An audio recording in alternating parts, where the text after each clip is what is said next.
नमस्कार, day to day news Bharat में आप सभी का स्वागत है। मैं हूं साक्षी चौहान। चलिए बात कर लेते हैं खबर की। तमिलनाडु में 23 अप्रैल को विधानसभा चुनाव होने जा रहे हैं और इसके लिए दुर्मुख डीएमके ने अपना घोषणा पत्र जारी कर दिया है। इसमें सबसे बड़ी घोषणा महिलाओं के लिए इलाथारासी कूपन योजना, जिसके तहत महिलाओं को इलेक्ट्रॉनिक सामान खरीदने या बदलने के लिए 8,000 रुपए कूपन मिलेगा। इस योजना का नाम इलाथारासी रखा गया है। तमिल में इसका मतलब होता है घर की रानी। इसका मकसद है कि परिवार की महिला मुखिया को सीधा लाभ मिले। मुख्यमंत्री और दुर्मुख अध्यक्ष एम.के. स्टालिन ने कहा कि ये कूपन उन महिलाओं को मिलेगा जो आय दर से नीचे की है, यानी जिनकी वार्षिक आय निर्धारित आय सीमा से भी कम है। इस कूपन की मदद से महिलाएं घरेलू उपकरण खरीदने या बदल सकती है, जैसे TV, refrigerator, washing machine, mixie, micro oven और इंडक्शन। एम.के. स्टालिन ने यह भी भरोसा दिलाया कि ये योजना नई सरकार बनने के तुरंत बाद लागू कर दी जाएगी। एम.के. स्टालिन ने कहा कि दुर्मुख 7वीं बार राज्य में सरकार बनाने का लक्ष्य रख रही है। उन्होंने दावा किया कि पार्टी 234 सीटों में से 200 से अधिक सीटें जीतने के लिए आश्वस्त है। पार्टी की ये रणनीति महिलाओं और घरेलू आर्थिक फैसलों और उनकी भूमिका को मजबूत करने पर केंद्रित है। ये योजना महिलाओं को सशक्त और आत्मनिर्भर बनाने के उद्देश्य से पेश की गई है। कूपन योजना के अलावा डीएमके ने स्वास्थ्य और सामाजिक सुरक्षा के क्षेत्र में भी कई वादे किए। मुख्यमंत्री स्वास्थ्य बीमा योजना, इलाज की सीमा को बढ़ाकर 10 लाख रुपए कर दिया जाएगा। वृद्ध महिला और विधवाओं के लिए पेंशन, 50 वर्ष से ऊपर और विधवाओं के लिए पेंशन को 2,000 रुपए प्रति माह कर दिया जाएगा।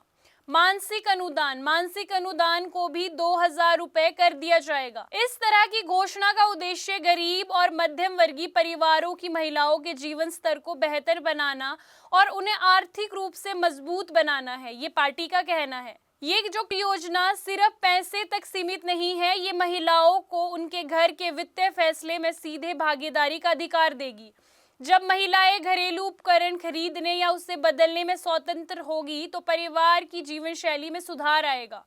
टीवी और वॉशिंग मशीन जैसी चीजें घर के काम को आसान बनाती है। महिलाएं घर के फैसलों में मजबूती से भूमिका निभा सकेगी। ये योजना महिलाओं के आत्मसम्मान और आर्थिक सशक्तिकरण को बढ़ावा देगी। हालांकि राजनीतिक विशेषज्ञों का कहना है कि चुनाव के समय इस तरह की योजनाएं अक्सर लोकप्रियता बढ़ाने के लिए पेश की जाती है।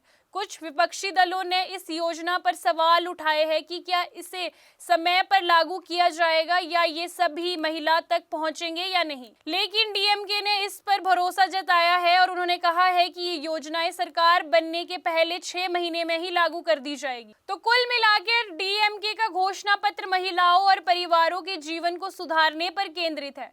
कूपन योजना महिलाओं को सीधे आर्थिक लाभ देगी। स्वास्थ्य बीमा और पेंशन योजनाएं गरीबों और विधवाओं के लिए राहत का काम करेगी। डीएमके इस योजना के जरिए महिलाओं को सशक्त बनाने और अपने परिवार को मजबूत बनाने का प्रयास कर रही है। चुनाव नजदीक है और अब देखना होगा कि जनता इन योजनाओं और घोषणा पत्र को कैसे स्वीकार करती है। अक्सर देखा जाता है कि चुनाव के समय ये चुनावी पार्टियां बड़ी बड़ी घोषणाएं करती है, लेकिन इनके सत्ता में आने के बाद देखा जाता है कि इनकी जो ये चुनावी घोषणाएं रहती है ये केवल कागजों तक ही सीमित रहती है। अब देखना होगा कि डीएमके की जो ये घोषणाएं महिलाओं के लिए की जा रही है, क्या इसका लाभ महिलाओं को मिल पाएगा या ये सभी घोषणाएं कागजों तक ही सीमित रह पाएगी। इस खबर से जुड़ी सारी अपडेट आपके साथ साझी करते रहेंगे। सपनों का घर देख रहे हो तो सही वीडियो पे आए हो। जी हाँ, अगर आप एक प्राइम लोकेशन पे अपने लिए घर देख रहे हो तो जेनेसिस हाइट और स्क्वायर आपके लिए एक लग्जरियस प्रॉपर्टी लेके आया है। इसमें आपको लग्जरियस फ्लैट, पेंटा हाउस, क्लब हाउस की सुविधाएं देखने को मिलेगी और जो जल्द ही बनकर तैयार हो जाएगी। और इसके साथ ही अगर हम बात करें इसके ग्रीन एरिया की, जो 3 एकड़ में फैला हुआ होगा, इस ग्रीन एरिया में सबसे बड़ी बात यह है कि आप अपने बच्चों के साथ क्वालिटी टाइम स्पेंड कर सकते हो, साथ ही अपने बच्चों को नेचर के साथ भी कनेक्ट कर सकते हो। और आपको बता दें कि day to day news Bharat निष्पक्ष तरीके से पत्रकारिता करता है। हमारा कोई भी रिपोर्टर फील्ड में किसी से कोई उपहार या विज्ञापन स्वीकार नहीं करता। हम हमेशा दबे कुचले लोगों की आवाज बनते आए हैं और आगे भी बनेंगे। साथ ही हम लोकतंत्र के चौथे स्तंभ को मजबूत करने की कोशिश करेंगे। अभी के लिए फिलहाल इतना ही। देश दुनिया की तमाम खबरें जानने के लिए जुड़े रहिए day to day news Bharat के साथ। तब तक के लिए हमारे चैनल को लाइक, शेयर और सब्सक्राइब करना ना भूलें। नमस्कार।